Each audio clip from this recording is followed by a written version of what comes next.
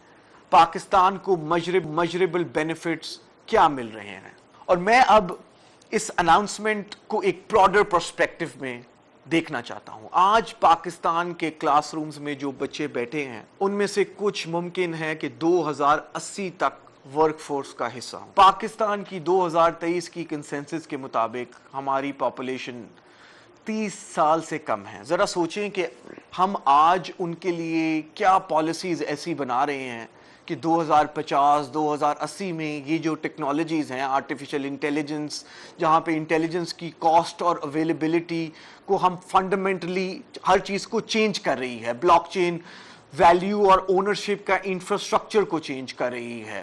ہم انسانی تاریخ کی سب سے ٹیکنالوجیکلی ٹرانسفارمیشن کے بیچ میں کھڑے ہیں. اس لیے گورنمنٹ کا کام صرف 2026 کی اکانومی کو ریگولیٹ نہیں کرنا ہے, حکومت کا کام 2050 کے لیے بھی کیپیسٹی کرنا ہوتا ہے. 2050 میں کون سی ٹیکنالوجی ڈومینیٹ کر رہی ہوگی کوئی سرٹنٹی سے نہیں بتا سکتا. کچھ ٹیکنالوجیز ایکسپیکٹیشن سے تیز ڈیولپ ہو جاتی ہیں, کچھ سلو ہوتی ہیں, کچھ فیل ہو جاتی ہیں, اور کچھ ایسی ٹیکنالوجیز ایمرج ہوتی ہیں کہ ہم آج ان کا نام بھی نہیں لے سکتے. اس لیے اسٹیٹ کا کام فیوچر کو پرفیکٹلی پریڈکٹ کرنا نہیں ہوتا, اسٹیٹ کا کام ان کی نیشنل کیپیبلٹی بلڈ کرنا ہوتا ہے.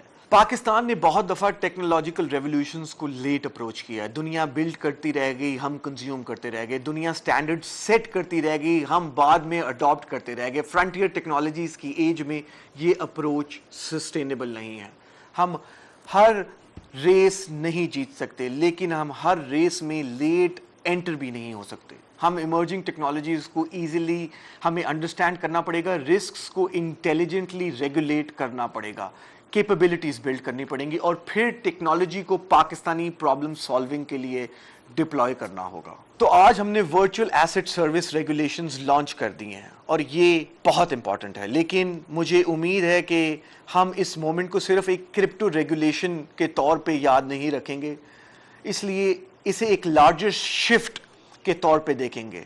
From ambiguity to clarity, from informal to accountability. ہم پہلے ریئیکٹ کرتے تھے ٹیکنالوجی پہ جب وہ آ جاتی تھی, لیکن آج ہم وہ انسٹیٹیوشنز بلڈ کر رہے ہیں جو باقی ملکوں میں بھی نہیں ہوئے. یہ پاکستان ورچوئل ایسٹس ریگولیٹری نے جس طرح تقریباً 5 مہینے میں لائسنسنگ ایشو کی ہے, یہ دنیا کی فاسٹسٹ ریگولیٹری رجیم ہے. سنگاپور, ہانگ کانگ اور بڑے ملکوں کو کئی مہینے لگ گئے یہ سب کچھ بلڈ کرتے ہوئے. وزیر مملکت و پاکستان ورچوئل ایسٹس کے چیئرمین بلال بن ثاقب گفتگو کر رہے تھے. کہنا یہ تھا ہمارا کام پاکستان میں کرپٹو لانا نہیں, پاکستان میں کرپٹو کرنسی ہے, ہمارا کام ورچوئل اثاثوں کو تحفظ دینا ہے. چیئرمین بلال بن ثاقب نے ایسا کہا.